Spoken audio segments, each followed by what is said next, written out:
Jack. I don't care if I... Sandy into his windup. Here's the pitch. Swung on and missed a perfect game. High fly ball into right field. She is gone. In a year that has been so improbable, the impossible has happened. Fernando Valenzuela has pitched a no-hitter. Frankie Kershaw pitches a no-hitter. It is gone. It is a walk-off home run for Justin Turner. It's over. One series, a walk-off home run. This is way back. Walk 'em off. Chris Taylor. Give me some peanuts and crackers, Jack. I don't care if I never get back that... It's time for Dodger baseball. That's strike three.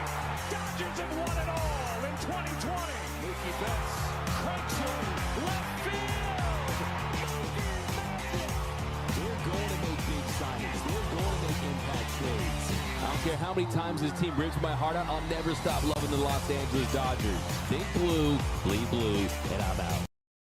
And what's going on, Dodgers Nation? Welcome to another episode of Dodgers Dugout Live After Dark. My name is Doug McCain, credentialed member of Dodgers Media. Friends call me DMAC. You can follow me on the X and Instagram at DMAC_LA. It's good to be back with you guys. It was a busy week in Dodgerland. I was running around with the team, going to all these events. Your boy is cooked, but it was a great week. Got a lot of stuff to share with you guys. But this episode, we're going to focus on a trade that the Dodgers made. Caleb Ferguson was sent to the New York Yankees in exchange for Matt Gage and a prospect, a minor league right-hander named Christian Zazueta. We're going to talk about him and what they're getting him, why the Dodgers traded Caleb Ferguson. Do they really need another left-handed bullpen piece? I think you're going to have some interesting responses to that. But thanks for rocking with us, guys. It was so cool meeting a lot of you guys at Dodger Stadium. You guys brought it. What an electric afternoon. Dodgers Fest was absolutely incredible. I mean, everyone was talking about $10 and that was too much and why they charged $10. There was 35,000 people out there. They're going to charge 25. They could probably charge $50. You would have still got 25, 30,000 people there. Probably still would have sold out. It was an absolutely incredible event, but we're going to get into this news in just a second. But welcome into the show.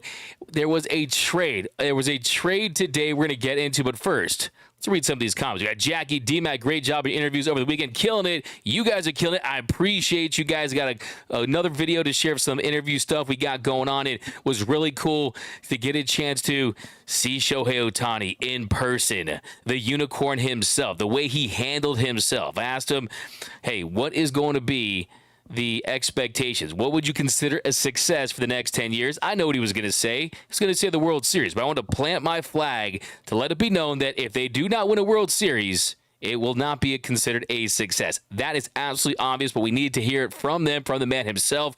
And what a special day it was at Dodger Stadium. And it was all thanks to not just the fans, not just the other teammates, but I think that just baseball in general. It was a great day for baseball. And the questions about villains and are the Dodgers villains and what does this mean? And Shohei Ohtani and just seeing him and the impact he has on not just fans, but media members, okay?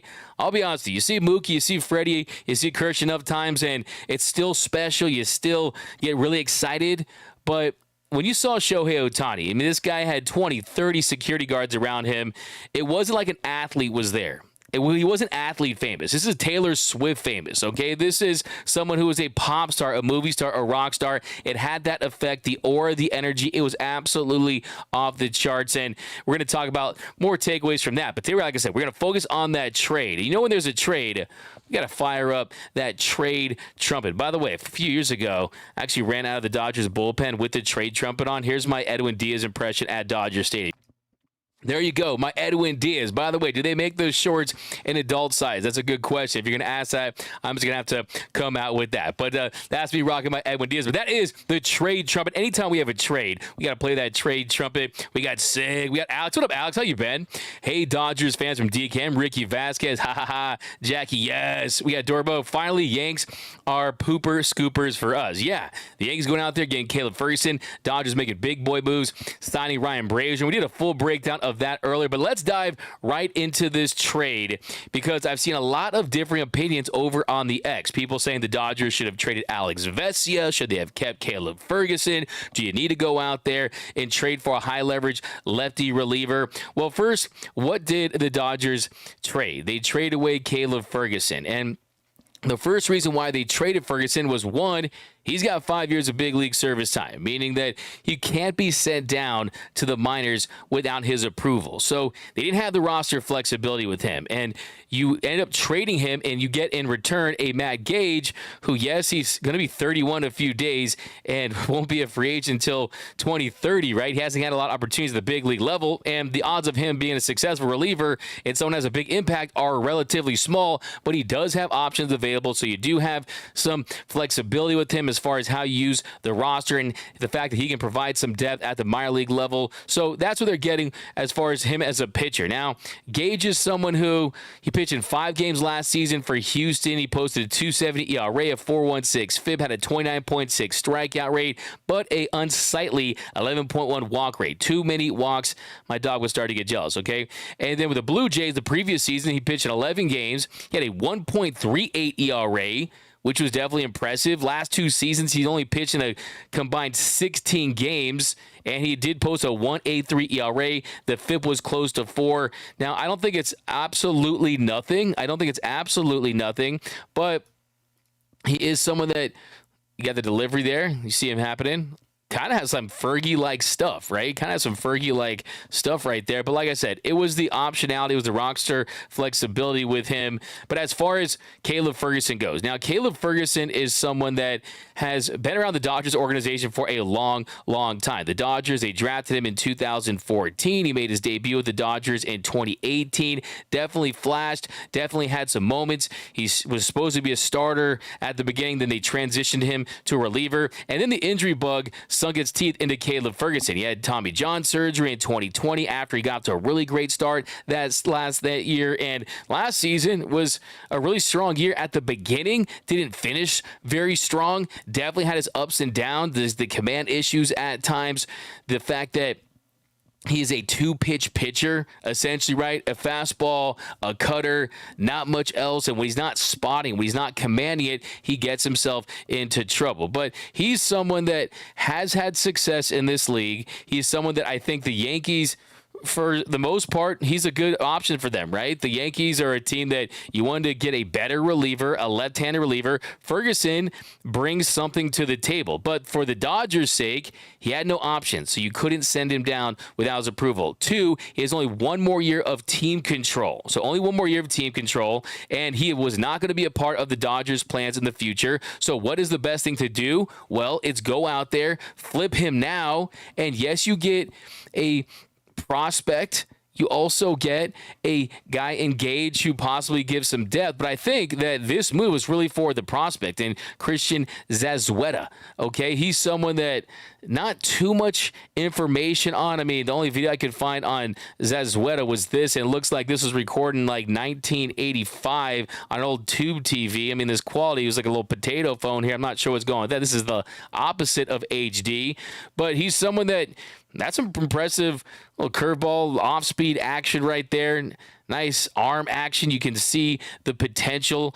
He had a 3.29 ERA, 50 punch-outs, 16 walks in 52 innings in the Dominican Winter Leagues last season. Like I said, that curve, that slider, you see some upside there. You definitely see some upside, and I think that was absolutely the move here, is that you trade for a guy that you don't have to have on the 40-man roster. You can develop and you can replenish that farm system and use these pieces to get assets. That's what the Dodgers are going to continue to do, knowing they're going to win a lot of games. They're not going to be a team that's a bottom feeder. They're going to be consistently picking towards the end of the first round of the draft, and pretty much the whole system is designed for them not to have a successful and fruitful farm system. So this is how they are going to replenish, is moves like this. Also, find it really interesting, of course, he is the son of Mexican League pitcher, Christian Zazueta, who just finished his 19th season in the Mexican League. So he's got baseball in his blood. He signed with the Yankees on January 17, 2022 as an international free agent. So we'll keep our eye on him. But bottom line for Caleb Ferguson is the main reason he's gone is no options. They're not going to keep him past next season. They weren't going to sign him to a long-term deal. And two, he wasn't good enough. He wasn't consistent enough to make sense on this team. Now, if you look at Ferguson, when he's good, he's good. When he's not, he's really bad, right? He struggles. He's someone that absolutely you look for that defibrillator. You want to power it on. You start to get nervous. And he doesn't inspire very much confidence when he's out there on the mound, when he's struggling, when he's missing arm side with the fastball, when he's not laying that cutter in the bottom of the zone. And look, if you say, okay, I hear you out there, D-Mac, okay, but we need lefties, right? We need a dominant left-handed reliever. Caleb Ferguson was a better left-handed reliever than Alex Vesia. Was he, though? I mean, if you look at last season, he wasn't dominant against lefties. Lefties hit 266 with a 748 OPS. He gave 2 home runs against lefties in 79 at-bats. Righties hit 270 with a 702 OPS. So he had relatively balanced splits. 270 against righties, 266 against lefties. And you also factor in how he finished the season. He did not have a strong finish to that season. First half of the year, he pitched well, a 2.78 ERA in 32 1/3 innings. Second half of the season, though, he didn't finish strong. He did not finish well. He had a 4.18 ERA in 28 innings of work, whereas Alex Vesia is someone where we know that he's had his issues. He's had his struggles at times, especially when he's not hitting his spots. But Alex Vesia, he pitched well after the All-Star break. He aligned his mechanics, the routine, the adjustment to the pitch clock was perfected. I actually spoke with Alex Vesia at DodgerFest about that, and I asked Vesia, I said, hey, have you fully adjusted to that pitching clock? And he said yes. And heading into last season, he had the 8th longest mound time in between pitches. So he had a big adjustment to make, and he has finally made that adjustment. And after the break, Vesia, he had a 2.54 ERA in 21 1/3 innings with 30 punch-outs to 5 walks. Opponents hit 168 off of him. Before the break, opponents were absolutely raking against him. They were hitting 361. So, I mean, we're talking about Alex Vesia. This is a guy who had an ERA close to 8 and still was able to finish with a respectable season. And with Caleb Ferguson, you wish him well, but I just don't think that he's someone that you could really rely upon in big spots in the postseason. I just don't think he was going to be that guy. And you look at the numbers, a 25.9% strikeout rate, that's above average, an 8.5 walk rate, that's around league average, but it's the key misses in big spots that really turn you off on Caleb Ferguson. The fact he's a 2-pitch pitcher. He does miss barrels at an elite levels in the 97th percentile. But just look at when he struggles. When Caleb Ferguson was struggling, I mean, he was struggling at times. I'll never forget that stretch where the Dodgers got walked off by the Reds, and he gave those 3 runs, and then later he gave up that walk-off shot to Kyle Schwarber. He actually took the loss in all 3 of those games. So when he struggles really, really bad occasionally, and that's why I'm not too concerned about this. I'm not going to lose any sleep about losing Caleb Ferguson. Yeah, it was a nightmare road trip right there. Like I said, he gave up 3 runs in the 9th, and then Kyle Schwarber hit that home run off of him. They had the 3 walk-offs. It was the first time the Dodgers had lost with 3 walk-offs in 4 games since the early 90s. So I remember that week. But, yeah, with Ferguson, like I said, a 3.43 ERA, 3.34 FIP, a 3.79 expected ERA. He did reduce his walk rate from 12% to 8.5%. And he did lead the Dodgers with 24 shutdown appearances. But on the flip side, he also did have 9 meltdown appearances. And a meltdown appearance per Fangraphs, of course, is when a pitcher, their WPA is less than minus 0.06 or something along those lines. And he did have certain spots where he just was put in tough situations. Outside of Kirsch and Urias, he faced hitters with runners on second, the 3rd most on the Dodgers last season. So he did struggle with inherited runners, and yeah, I don't think the Dodgers are going to lose sleep over this move. I think it's a great move, to be honest with you, because you get a young prospect that you can continue to develop, a lottery ticket type prospect that the Dodgers clearly like. They see the upside in. You get Gage that has the options, that gives you the roster flexibility. And then also, I think this is a precursor to another move. And I think that other move was re-signing Ryan Braiser, which we broke down in depth. And Braiser is someone that I think is going to be lights out. I think that the volatility take that's always parroted about bullpen pieces being volatile. Yes, they're volatile for sure, but also really good relievers can be good every single year. And I think Ryan Braiser, having unlocked that cutter, is going to be someone who's going to be fantastic in his time with the Dodgers. And you talk about the cutter that Braiser added, where Braiser used to be a 2-pitch pitcher. He adds the cutter, and then he becomes one of the best relievers in Major League Baseball. And what that cutter has allowed Ryan Braiser to do is be more effective against lefties. So first question I want to ask you guys is on a scale of, let's do a grade, A, B, C, D, or F. What is your grade for the Caleb Ferguson trade to the New York Yankees? By the way, the Yankees, man, they are using the Dodgers for all their lefties, trying to get Victor Gonzalez. They got Caleb Ferguson. It's like the Dave Chappelle meme. You got any more of them lefties? You got some of them lefties? Yeah, a lot of lefties, a lot of southpaws going to the Bronx, and it's courtesy of the Los Angeles Dodgers. But give me your reaction. I want to hear from you. Let me know down below in the comment section. What is your take on the Dodgers trading Caleb Ferguson to the New York Yankees? We talked about it on this show a few months ago that they were probably going to look to move possibly Vesia or Caleb Ferguson, and Caleb Ferguson made the most sense because only one more year team control, out of options. So let's hear. We got, why is Will Smith acting like Edwin Diaz? Okay, that's a fire take. That's a fire take over there. Maybe one of those. We got, why does it seem like Mookie doesn't like being a Dodger? Maybe it's just me. Adam A. Winnie, I'll give you some thoughts on that. I think Mookie Betts loves being a Dodger. I talked to Mookie tons of times this week, and he's excited. He's ready to go. He's put in work this offseason. I don't know if you saw some of the things we talked about, but one thing that Mookie told me is, I know that it doesn't seem like I don't show how much my struggles in the postseason affect me, but it pains him and it eats at him. He literally said it eats at him. And I have all the confidence in the world that Mookie Betts, knowing that this Dodgers team, even though they've been on a big stage since he's arrived, they're going to be on the biggest stage with Shohei Ohtani. He wants to show out. He's already very popular in Japan, and he's someone that he told me period point blank that he wants to have a complete season from start to finish. I saw him at Chris Taylor's event on Sunday. My man looked like he added even more muscle this offseason. My man's looking yoked, okay? He definitely did not cancel his LA Fitness gym membership. He's not a guy that goes to LA Fitness or Planet Fitness on January 1st and then a week later he's out. No, my man's putting work all offseason. I have a lot of respect and belief in Marcus Lynn Betts. I mean, when your initials are MLB, right? We need a Aroldis Chapman to the Dodgers trade city of Mookie. I wouldn't rule that out. I would not rule that out. I mean, Aroldis Chapman on that $10+ million deal, 1-year deal with the Pirates. Don't care about who they got back. Just great they dumped Ferguson. Okay, so you're basically saying addition by subtraction. You're like, hey, I'll drive Caleb Ferguson to the airport. Yeah, I mean, there are times when Caleb Ferguson, he's just oozes potential. And that's what made him so intriguing.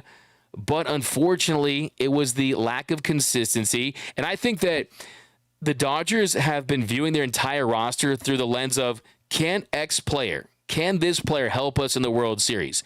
Will this player be a liability on a road to the World Series? And I think they look at Caleb Ferguson and say, okay, one big blown spot, one bad week, and this is a guy that could possibly lose you a game for as talented as he is. He just did not fit into the Dodgers' future, and this is a move that I think made all the sense in the world. If you look at how it impacts the 40-man roster, I mean, this is a 40-man roster neutral, right? I mean, this is a move where, because Gage was on the Yankees 40-man, he takes his spot on the Dodgers 40-man. He takes Fergie's spot there. And look, you got a couple days from now, the Dodgers, they're in camp early. They're at training camp early because they're going to Korea. They can start sending guys the 60-day IL as early as February 8th. So you're going to see guys like Gonsolin in May, Nick Frasso, who told me he was injured and he tore his labrum. So he's someone that could be there as well. So yes, they're definitely in a roster crunch, and they always are, it feels like. But in this situation, I don't think that was the impetus for this trade. So it's very interesting to see what the Dodgers have been up to, because this organization is relentless. Don't kid yourself. They are relentless.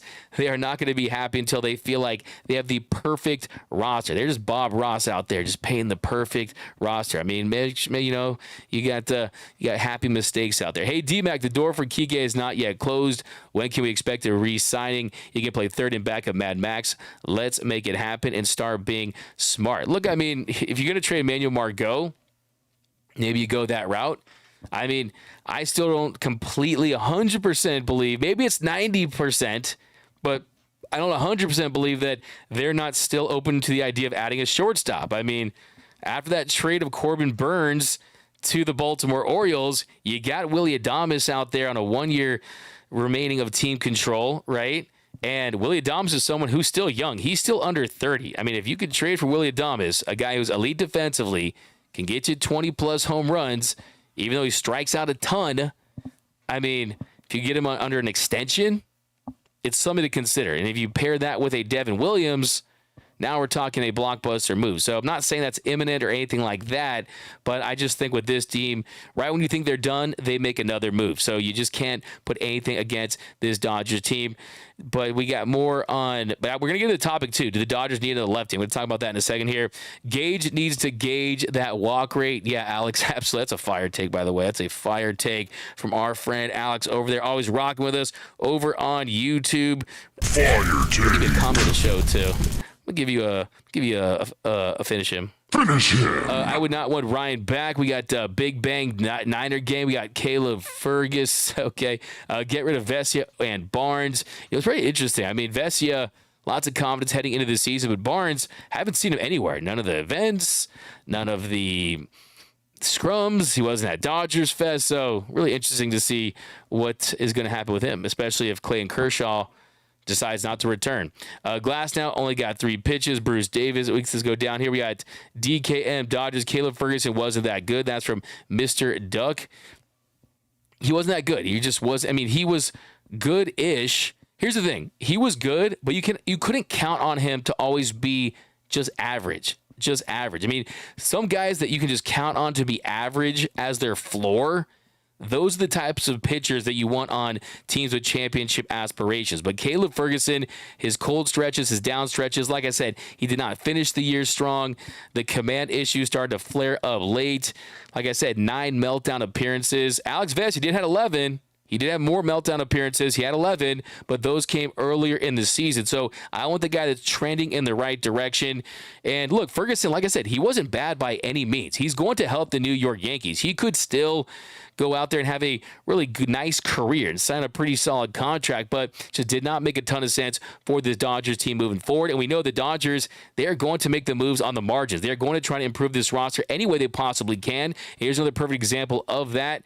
And like I said, felt good about Ferguson. I mean, they used him as an opener too, which is pretty interesting. Fergie was an opener for 7 games. In those games, he allowed 5 runs in 6 2/3 innings. So you take out those games, and his ERA as a reliever last season was just over 3. So yeah, there's ways you can talk yourself into Ferguson being really good, but he wasn't consistent enough. He was a little too erratic in big spots at times for me to feel good about when you consider just how win now this roster is. But yeah, you can see why the Yankees liked him. I mean, a 3.43 ERA, 3.34 FIP, 3.79 expected ERA, very, very solid. But yeah, I would rather look elsewhere for the Dodgers. But Blue recorded that on a potato from In-N-Out. Well, what up, Noise by Noel? There's the great Noise by Noel. Go follow him. Does a fantastic job covering the Lakers, covering all your NBA teams out there. And also, he's the man behind a lot of the fantastic fire content you say on Dodgers Nation Instagram. So go show him some love over on his social media accounts. But let's do some rapid fire comments down below. So I'm going to read your comments. I heard Matt Gage is decent. That's from Scott Solomon. Don't sleep on him. I mean, that's the thing. I mean, I'm sure the Dodgers saw something in him, right?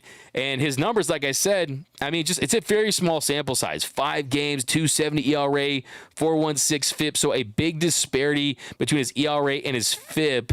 But a 29.6 strikeout rate. The walk rate's high, but definitely provides depth and has the options. And that is definitely what the Dodgers were looking at, is the roster flexibility. I love watching baseball highlights with traffic in the background. Reminds me of my high school highlights. I like that, Mr. Seabad. Yeah, I love that. Here we go. Yeah, that's let's just, you guys want to see those highlights again? I mean, look at these fire highlights right there. Oh my goodness. This is not 4K. This is not HD. But you know what? I like the transition right there. Honestly, you kind of get the gist of it. A little traffic in the background. But here we go. Baseball like your grandparents used to watch. Trade for Travis Kelce. Okay, D-Mac, late night. Gotta love it. Yeah, David. Here with a little late night Dodgers dugout after dark. Cowboys 5 rings. Ferg and Vesia crap the bed too much. That's from Cowboys 5 rings. You need to finish him for that. Finish him. Fireheisen with his change will be our lefty stopper. That's from Durabo. So, look, let's bring up this next topic because you trade away Caleb Ferguson. You signed Ryan Braiser. And me, I just want quality, right? The thing is, you mentioned Caleb Ferguson. He's someone where sometimes you look good. Other times you looked about as reliable as the ice cream machine at your local McDonald's, right? And when you're not eating that ice cream from McDonald's, you're not feeling good about it, he's not doing anything for you. So, it's not about disparaging him as a player, just it wasn't going to work out long term. And like I said, he wasn't dominant against lefties. It's not like he was this lefty stopper. Lefties hit 266 with a 748 against him. But the next topic I want to kind of dive into is, do the Dodgers need a lefty? Do they truly need a lights-out lefty? It'd be great. It'd be fantastic if you go out there and get a Tanner Scott or see who emerges as a lefty reliever this season. But let's not forget, the Dodgers have a treasure trove of quality arms that have had success against lefties. Let's go down the list. So Ryan Braiser, for his career, he did have his issues against lefties, right? But then you added that cutter, and all of a sudden, he's had a ton of success against lefties. With the Dodgers last season, Ryan Braiser, the recently re-signed Ryan Braiser, lefties went 7 for 57. They hit a $123 off him with a 378 OPS. He had a strikeout rate north of 30%. And a lot of that success has to do with that cutter because they're not sitting on the slider or the fastball. He's keeping them off balance. So Braiser, he's had success against lefties. It's a small sample size relative to his entire career, but maybe he's unlocked something so he can have balanced splits. Maybe that's something the Dodgers considered as well. As Ryan Braiser will throw him out there in high leverage situations. And with the 3-batter minimum and the new rules that exist that are in play, I think Ryan Braiser, they're just going to use him and deploy him in big spots because that's where he was successful last season. It doesn't matter if it's a lefty or a righty. And then you got Brusdar Graterol. Lefties last season hit 208. They were 20 for 96. Brusdar Graterol, the bazooka, he was outstanding against southpaws. Evan Phillips, lefties hit 222 off of Evan Phillips. And then how about this one? Blake Treinen. And I'm going to drop my Blake Treinen questions a little later tomorrow and do a little bit of an in-depth video on Blake Treinen because I'm starting to get a little bit optimistic. And it's still cautiously optimistic. I'm not saying that he's going to win comeback player of the year, anything like that.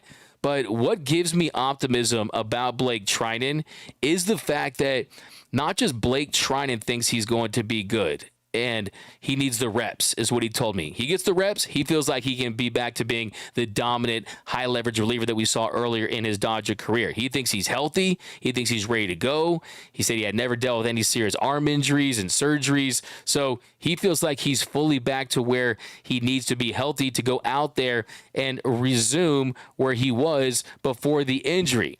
And having said that, I think you talk to other guys around the team. You talk to other pitchers within that bullpen. You ask them about this bullpen. They talk about Blake Trinan coming back, and they say it with confidence, thinking that he's going to be a part of this bullpen picture. So I've seen a lot of lists out there. I've seen a lot of tweets. Some do not include Blake Trinan, and it feels like this organization and the players in it feel like there's a chance that he can come back and be a key contributor. And if that's the case, Blake Trinan with the Dodgers, he has been lights out against lefties. In his career against lefties, they've hit 153 off of him with the Dodgers. That's how much success he's had against southpaws since he put on that Dodger blue. Now, for his career, they've hit 251 with a 712 OPS, but with the Dodgers, he's held lefties to a 153 batting average. So, point I'm trying to make with all of this is, yes, it would be great. It would be ideal to have a complete bullpen with another left-handed arm that's a high-leverage guy that you can depend upon. That would make this a masterpiece of a team. It already is, right? It already is a masterpiece, but it would take it to the perfection level, right? If you could add a high-leverage lefty arm like a Tanner Scott. But if that does not happen, there's enough quality arms that you can get by without having one. And you still have Ryan Yarbrough, who is a swingman. He is someone that you're going to see in multiple inning roles, in multiple innings of relief at times. He's going to have the flexibility with him, but he's someone that can miss barrels.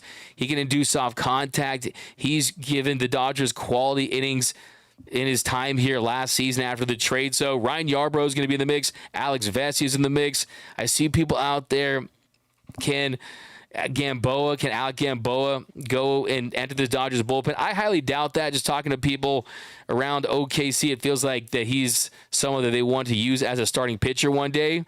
But Ronan Kopp is someone who a lot of people are very, very high on and have mentioned as someone that could possibly have a role in this bullpen down the line if it gets to that. So they do have some internal options with a lot of talent. You still have all your assets, right, to go out there and trade for a lefty reliever if someone like a Tanner Scott becomes available. So I would not rule that out as well. But I think right now, this team, the way they're set up, you don't have to go out there and be desperate. They're not desperate for a lefty. If one becomes available and they feel like they have to address that need, then sure, go out there and trade for him. But you also have to, let's see what you have in Daniel Hudson. You have to be patient and see what you have, right? You have to see what you have. Like I said, you're driving home, you see McDonald's. Hey, Mom, can we go to McDonald's? Your mom's like, no, we got food at home. And you're like, man, but I really want to go to McDonald's. Then you go home and you eat your mom's food and you love it, right? You feel like, oh, you know what? This food is absolutely awesome, right? So sometimes the food at home is better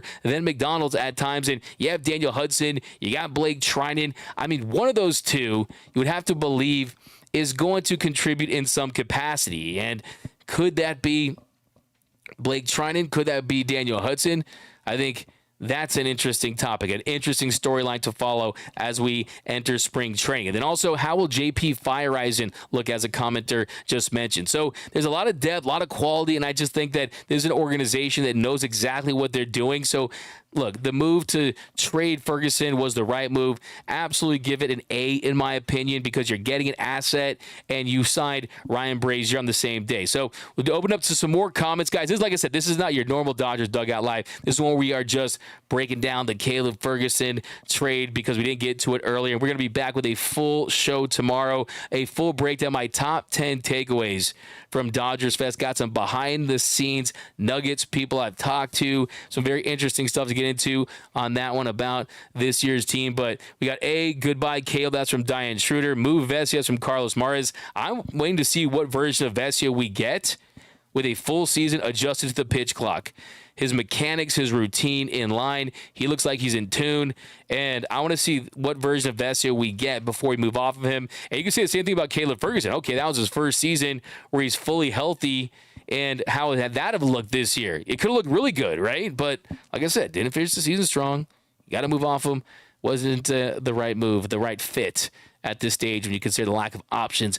A+ Ferguson was a liability. That's from Ronnie. Fans expect an all-star with every trade. That's from Andre. Yeah, I know. At this point, like I said a few weeks ago, it's like you want to play fantasy baseball in a team that only has 2 teams, right? A league that only has 2 teams. That is not the case. Anthony Rendon hates being alive. I got jams. Okay, give you one for that. Finish him. Like I always say with Anthony Rendon, he wants the games to be shorter, right? He wants the seasons to be shorter. No, Angels fans want his contract to be shorter because he's absolutely stealing from that organization. I don't think the Dodgers are done. That's from Ronnie. I really hope it eats at Freddie too, because 1 for 21 from both of them is crazy. It is crazy, but let's not forget, both those guys have had a ton of success in the past. And look, let's be honest. That layoff is just stupid. Privately, players talk about how it impacts their timing, and they just have to find a way to get at that NLDS. And I think with an overwhelming amount of talent that they're going to have, their biggest competition is themselves, right? Not getting complacent, staying healthy, building team chemistry. You have Ohtani. You got Yamamoto. Ohtani gets a ring in year 1. That's from Jesus Leiva. I like that's a fire take. I like that take because you know what? I agree with you. I'm going to give my World Series pick a very detailed World Series pick in a week. I got games. I got moments. I'm trying to really channel it. So look out for that. Ray Barrios, Paxton will be one of the more important pitchers on the team, even if he's average. Ray Barrios, I could not have said it better myself. It's a fantastic take. We're actually going to have James Paxton on the show later this week, so I'm excited to talk to him and learn why he signed with the Dodgers. But I agree, the upside with Paxton is very, very enticing, and it makes me excited because I'm craving opening days from Cowboys 5 Rings. Yo, D-Mac, what up, Jorge Alvarez? Steve, sad to see a homegrown talent leave, but he hadn't been the same since he returned from his elbow surgery a couple years ago. That's from Steve Gayton. We got any vibes on Willy Adames' availability? I mean, the latest on Willy Adames, and there was a Ken Rosenthal piece in The Athletic last week that talked about the aftermath of the Corbin Burns trade. And essentially, to paraphrase, he said that they might consider moving Willy Adames, that they would absolutely listen to offers. And it makes sense because they only have 1 more year of team control left with Willy Adames. Those are the kind of guys you trade, especially when you're not going to extend him. The Brewers will not sign him long term. And they've already listened to deals and offers for Devin Williams. So that, to me, if there's a blockbuster left with the Dodgers, it would be a Willy Adames and Devin Williams trade. So I do think, though, you do want to allow yourself a little breathing room, a little flexibility to, one, see how Gavin Lux performs, to see how he looks at the plate, to see his vertical, his lateral movement. Can he handle that position defensively, right? How does he look? And if he looks good, you can say, okay, let's not go out there and trade for a Willy Adames and see how this bullpen looks. So I think you definitely want to give yourself just some optionality early in the year to evaluate guys, assess what you have, and then go address your needs after you've given some of these young guys some opportunities, some of these young pitchers opportunities to see what they have. And look, let's not forget, it's a 162-game season where they're going to make the postseason no matter what. At this point, does it really matter where they're at? I would love to have home field advantage too, but last season they had it. It didn't work. They didn't win. The season before that didn't work either. Wouldn't it be nice to kind of go on the road for once and kind of steal game 1 and be that scrappy team in those gray Dodgers road unis? So I think there's something to that as well. This team is a machine. Let the games begin. We got 50 days till opening day, D-Mac. Can't wait. David Sabatini. Oh, 50 days. I'm just going to give you a fire take for that. That's awesome. We got to love that. We got people talking about Kenley Jansen always blew leads and that 20. Yeah, look, think about Kenley, man. I mean, I was rewatching that. I don't know why I was doing this because it's like the longest thing ever. I could have watched the Lord of the Rings trilogy and all the Harry Potter movies and the entire season of every episode of Sopranos and the entire Rocky series. But I ended up watching the Game 3 of the 2018 World Series recently, and I mean, Kenley, even then, I mean, he gave up the game-tying home run to Jackie Bradley Jr., right? I mean, there's always something with Kenley, man. He's the classic, it's always something guy. And Caleb Ferguson, he really has Kenley Jansen syndrome, where when you're good, you're really good. When you're bad, you fall off a cliff, and you need to find that, you need to power on that defibrillator because it's really just putting you through some tough times, and you can say goodbye to your nails, right? Because you're going to be chomping at them their entire appearance. And I don't think this team needs guys with Kenley Jansen syndrome. Yes, it's nice to have those high ceiling guys, but not on a team that is this all in. You just can't afford that, and I think that's how this Dodgers team is looking. Adames in our lineup will give us 25 to 30 home runs. That's some Roy Miranda. Yeah, we'll spend some more time talking about Willy Adames later in this week, but you're absolutely right. Say what you know about Willy Adames. The on-base percentage, it's not something that you look at and say, oh, this looks like a Dodger, right? He strikes out a ton, but the pop is there. And look, defensively, it's going to be very interesting to see how Gavin Lux handles the shortstop position, not just because he's going to be his first time doing it as an everyday shortstop, but with the restricted shift. Chris Taylor told us on this program a few weeks ago, or actually it was last week, that the reads have to be better. The step, the jumps, the instincts, the first couple steps towards where the ball is hit, they have to be sharp. And I think with Chris Taylor saying that, a guy who's been in the league for a long time, to say, you know what, they're playing shortstop with a restricted shift, it does have a big impact on you. You have to be more athletic. And we know Lux is athletic, but let's see how he handles that position. I think that I'm going to give you my top 10 storylines to look at heading into spring training. That's absolutely going to be one of them, is how does Gavin Lux handle the position from a defensive standpoint? He did a really fine job filling in for Corey Seager when he went down a few years ago. But if you look at some of the advanced metrics as far as his defensive performance, they didn't look great, right? But still, it's about, can he hit close to 300 and be an asset with the stick and be average defensively? I'm just looking for average for Gavin Lux at shortstop, to be honest with you, because it's such a tough position to play. Lance Lynn gave up another home run. Finish him. It's a fire take from Mookie Betts. Loves Disneyland. Yep, that Bigford turned into Syndergaard Jr. Cowboy, yeah, he fell off the face of the earth. I called him Thin Thor, right? That's what we called him. Jesus Luzardo went from Zeus. The Dodgers checked in on Jesus Luzardo. I'm actually trying to kind of dig in to some of these Miami rumors and get into contact with people that cover that team to see what I can get about that. So we'll talk about that a little later this week. But, hey, look, the Marlins, the reality is they're always open for business, man. No matter who they have, right? No matter who's under contract. Their team, if you present a good enough offer, they're going to consider. Vince McMahon won't stop DMing my wife. That's from Nando390. Nando!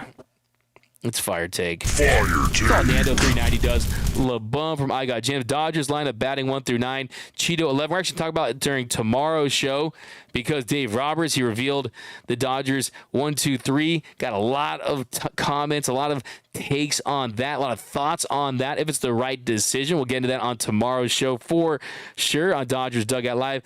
Was D-Mac sporting the Speedos yesterday, Ronnie? You know what's funny? So when I went to the Chris Taylor thing, first of all, they wanted me to go in with them, with the players, but I have this really expensive camera that I don't own. It's not mine. It's Dodgers Nation's camera. I'm like, okay, I don't want this coming out of my paycheck because I won't have any paycheck left, if you know what I mean. So I'm holding on to this camera, trying not to get it wet, and I'm like, okay, you know what, though? But these people are going to want this content. So I'm getting close, and it's me, and it's Sujo, and we're trying to get as much as we can, and all of a sudden we're like, you know what, our kicks are going to get drenched. And sure enough, the very next wave, I mean, it was up to our knees.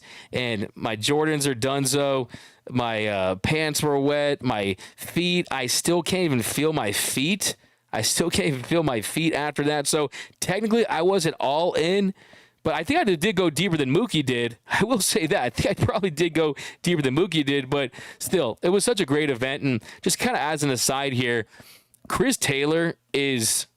He's someone who is just a treat to cover because I haven't done a million of these events for other teams, but I mean his impact and how authentic and genuine he is when it comes to wanting to give back and wanting to raise money for pediatric cancer and the Friendship Foundation, all the good he does with him and his wife, Mary, that is very authentic. He is the real deal, and you just got to give him tons of credit because he doesn't do it for the Instagram posts. He doesn't do it for the clicks and anything social media or trying to market himself. He does it out of the goodness of his heart. Of course, his friend passed away from cancer when they were growing up, and that had a big impact on him. So it's great to see him give back, but it was pretty funny to see all those guys out there. And yeah, we were talking to them. And look, a lot of these players were saying, hey, you know what? The cold tubs, the ice baths in the clubhouse, those are way colder than 57 degrees. So, hey, as long as they don't do the cold plunge before the NLDS, I'm totally fine. They did it for a great cause. It was before the season started, so I'm okay with that. At DMAC, can I get a shout-out? You just did. Mookie Betts loves Disneyland. Luzardo and Scott, hey, those are kind of the guys we're focused on. Put Barnes as a coach opens up space. That is from Doug over there. I got Jams. I can only imagine what the kids in the car were thinking when their dad left the World Series early to beat traffic when Kirk Gibson hit his home run. I got Jams. That's funny because, Jim Gray, the reporter, he actually did do that, and that would eat at me too. That would absolutely eat at me. Never, ever, ever leave a sporting event early. You never know what's going to happen. Like the great Yogi Berra said, it ain't over until it's over, right? So you got to stay in. Can you imagine missing? Honestly, that's something that I don't think I would even reveal to people. I would just claim that I went. Ernesto Cortez, the first Dodger player I met was Pedro Guerrero. What happened to him? Pedro Guerrero, man, he was a great player for the Dodgers. They ended up trading him to the Cardinals. Ray Soto, but hey, he didn't defer his $9 million. Okay, I'm always here for a deferral joke. Blake Snell news. It's been quiet on the Blake Snell front. We'll try to dig into that for tomorrow's show. Blake should have cut. He is not worth it. Nope. Trinan Hudson, thumbs up. Hi, DMAC. That's from Antonio09_09. We got Zazueta looking nasty. That's from Hepatitis C. Later. Yeah, the stuff is clearly there. I mean, I love the arm action.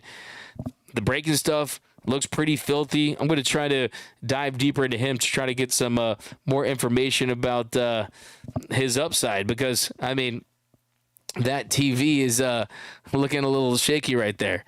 We got the Blake, Ben Hurts, need a shortstop. Not sure how Lux is going to hold up this year. Don't forget, you have Miguel Rojas, who defensively still is top 5. But a couple more comments here, guys, and we are going to end this stream, a shorter version than the show. We're going to be back to our normally scheduled show with multiple topics. So tons of stuff to get into this week. I mean, lots of meat on the bone. We're talking Mookie Betts, conversations I had with him over the week, kind of his statement on the Dodgers being villains and how the opposing team is their World Series. We're going to have a lot of jam-packed episodes. What up, DMAC? Astros suck. Bring Bauer back. We got what's DMAC sporting the Speedos. A couple more here, guys. Rendon trying to get unemployment. That's from Ronnie. That's a fire take. Ronnie, my comment of the show one's not working, but I would probably give you a comment of the show. DMAC is like that college professor you had where you just press record because everything coming out of his mouth was important. Hey, I got a chance. You're the man, bro. Appreciate you, man. Paxton, I hope he stays healthy, but I don't like him. Or Glass. Now we can have trade for Burns. Now, Paxton's going to be good. I'm telling you, Paxton is going to be good. Just like I said, he was putting up Garrett Cole. If you looked at his stats side by side with Garrett Cole's last season before he got injured, they were pretty much the same. I mean, it was, you had to squint. I mean, Spider-Man, they were pointing at each other. I mean, he's someone that if he's healthy, he's going to go out there, especially with this team and what they know and how they can optimize players. The velocity is still there. The stuff is still there to go out there and have success. Wild card Dodgers run. Let's go. Think Caleb will get. I think he probably will have success. I think I could see it. And I got people talking about the 2018 the game 3. But my favorite play in that game. What was your guys' favorite play? Just as a super tangent moment. Game 3, 2018 World Series. I think some of those Buehler strikeouts, I mean, just working JD Martinez, getting him to chase down and in. You got Mookie just taking strikes top of the zone. Kenta Maeda was filthy in that one, but I love Cody Bellinger's play an extra inning. I believe it was the 13th inning where he throws out Kinsler. Oof. I'll always love me some Cody Bellinger highlights. D-Mac, you're the Kershaw dog. Hey, Mitchell Hopkins, appreciate you, my man. Appreciate all you guys. You guys really will make this show the number one Dodgers show on YouTube. Can't do it here without you. Like I said, I'm the man of the fan. This is your show. I'm just hosting it. Mr. Seabad, Dodgers will go. This is a crazy hot take from Mr. Seabad. Dodgers will go 126-36 this season. Everyone will hate the Dodgers. Then the Dodgers will sweep the World Series against the Orioles. The hate will become molten lava hot. And that's a more lava hot take from Mr. Seabad. And I'd be here for that, man. The Dodgers would be the 72 Dolphins of Major League Baseball the 1996 Chicago Bulls of Major League Baseball, where you dominate in the regular season and then you steamroll your way to a title. Hey, I'd be here for it. Give me all of the villain energy. I love the villain energy. Trout should punch Rendon in the mouth. I got James. Thanks, Diane Schroeder. Smash that like button. Yeah, guys, if you really want to help out the channel, definitely smash that like button. Always comment down below done for our giveaways. Like I said, we're going to announce our next giveaway this week. So I know you're being patient, but we're working on giveaway packages, big giveaways. So we're just setting up the giveaway system, but it's all thanks to you guys. We want to give back to you guys for really helping this channel get into where it's at. Sasaki was wearing Padres gear because Darvish gifted the whole team Japan Padres gear. Christopher, yeah, that was nightmare fuel. I vomited a little when I saw that, and I said, wait a minute, I thought Roki Sasaki was on the Chiba Lotte Marines. I didn't know he worked for UPS, right? And the thing is, Roki Sasaki is someone who always delivers. He's the guy who had 19 strikeouts in a perfect game and then had 8 perfect innings his next game, and they had to take him out. I mean, he's someone who's absolutely dominant. He always delivered. Why was he wearing UPS? I still don't get it. Wearing the San Diego Dads gear. But yeah, as you mentioned, it was a gift from Darvish. So my thing is, okay, how about this? Ohtani, you send him a care package with every single Dodgers t-shirt, jacket, jersey that you can find. You know what? Send Adrian Gonzalez over there with a bag that has tons of Dodgers gear in it, okay? I want to see Roki Sasaki in a Dodgers uniform next season. I want to see him in Dodgers gear now. We got a $4.99 Super Chat 3B. If Muncy starts off slumping and playing a poor corner, do they stay pat and hope he finds it, or trade or platoon him? That's a great question from Lorenzo. Look, I mean, I talked to Max Muncy about his defense, and what he told me was that he had some mistakes early on, and some of those mistakes really got to him. They impacted him mentally, and it felt like he was never able to recover, and that those mistakes snowballed, and they made him just really think and overthink at the position. They led to some uncharacteristic mistakes. Now, I do think that even the best version of Max Muncy at third base is at best going to grade out as league average, because you're talking about someone that was one of the worst defenders when it comes to outs above average and defensive runs saved last season, but he also hit 36 home runs and had over 100 RBIs. You know, 175 home runs with the Dodgers, okay? He's someone that has had a ton of success, okay? So as long as he's able to stay prolific with his home runs and impact the game with his bat, he's going to be out there, because you're not going to see him at DH, because there's someone the Dodgers signed. Shohei Ohtani is going to be the DH, right? And could you platoon him? His numbers against lefties were down a little bit, but unless it's something where he's hitting well under 200, and of course the weighted runs created plus and his on base can make up for that, the overall offensive production, as long as it's above average, you're probably going to see him out there at third base. But look, it can cost you. It can cost you. But let's not forget, I mean, this is someone who's already 10th. He's 10th all time in Dodgers history in home runs. He's 2 away from passing Mike Piazza. Mike Piazza, 177 home runs in his Dodgers career.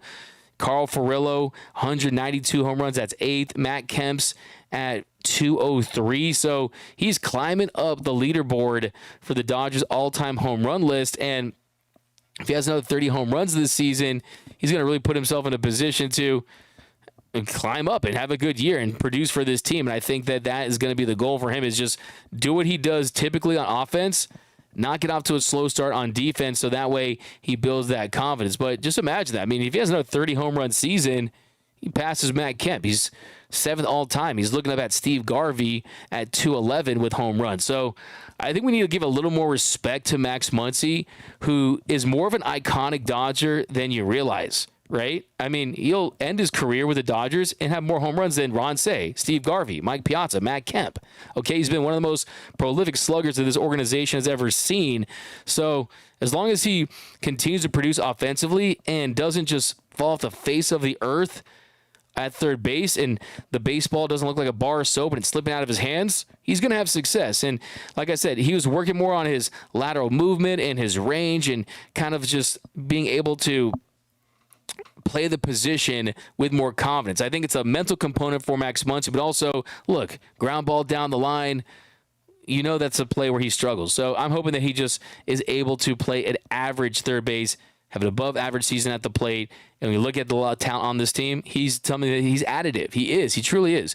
Brandon Shanks is $4.99. My favorite Chris Taylor line, I don't look cool doing anything. He said that after walking off the Cards in the wild card. You know what, though? I know, like, I see people, Chris Taylor, he's got a dry personality. Chris Taylor's funny, man. I'm telling you, he's got to listen. I mean, he rolled up to his event yesterday. He had water wings on, bro.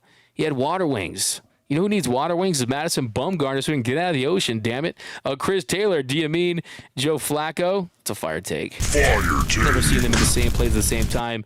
But a couple more comments here. We're going to head out, guys. Thanks for rocking with us, as always, here on Dodgers Dugout Live, an after-hours Dodgers Dugout After Dark edition. The walk-off Alex Renteria. We got first Dodger to 30 home runs in 2024. Who you got, D-Mac? Ronnie? Man, that's a good question because you had 39 for a Mookie last season. You got Ohtani's going to be focused on hitting. I can't not say Shohei Ohtani, man. My brain wouldn't allow it. I think it's Ohtani. It's going to be showtime at the Ravine. Lots of Ohtani takes tomorrow, so it's going to be a fun show. We have a Japanese media team that's going to be doing an episode, so we're gonna focus a lot on Ohtani. What up, D-Mac? Just smash that like button. Thanks, Clayton. Appreciate you. Soto is a horrible defender and rocks. Muncy first 30-30, 30 Ks, 30 home runs. I got jams. Super chat not working for me. Daniel McGinn. Hey, how about this? Your next question, you can just ask me a question. I'll answer it. Nando, Dave Roberts needs to get ejected and angry this year. The team has a bigger target on their back, Nando 390. Look, I think Dave has a lot on his shoulders this year because if they win, it's going to be because of their stacked roster. If they lose and no one's injured, it's going to be about Dave Roberts. He's going to be the first guy that everyone's going to point to, especially the fans. So for Dave Roberts' sake, I hope that he gets off to a really good start and that this team has a great year. But we know that there's going to be a lot of times when this team, because of the ebbs and flows, the ups and downs of a Major League Baseball season, when they struggle, people are going to say, is it Dave Roberts? And I'm here to tell you that this team would run through a wall for Dave, man. They truly, truly would. But here we go. Leave Muncy alone. Leave Brittany alone. CT3 first to grow his beard back after shaving. After Gage walks someone, Lynn gives up a home run. I say it's an improvement. There we go. We got hepatitis. See you later. Ohtani first pitch, first at bat, home run. Ooh, I'm going to remember that. Hepatitis C if that happens. I remember that. We got Doug McCann hosted by Mookie on base. Hot take. There we go. That's from Mario. What up? What up? What up, guys? But we got, thanks, JR. Appreciate it. Yeah, I'll find out what's up with that super chat. But, guys, thanks again for rocking with us here. We'll be back tomorrow. Got so much planned for this season. We're going to give you a behind-the-scenes look at the Dodgers all season long. We'll be vlogging games. We're going to be at the stadium doing live shows from the field, giving you as much Dodgers content for what promises to be one of the most memorable seasons in Dodgers history, okay? This is a season that has as much anticipation as I can think of, and I've been a Dodgers fan since birth. But that's going to do it for this episode. My name is Doug McCain. You can follow me on X and Instagram at DMac_LA. If you haven't yet, be sure to subscribe to the YouTube channel. Hit that subscribe button, hit that notification bell, hit that like button on your way out, definitely to support the channel. And remember, nothing brings together quite like Dodger baseball. Until next time, think blue,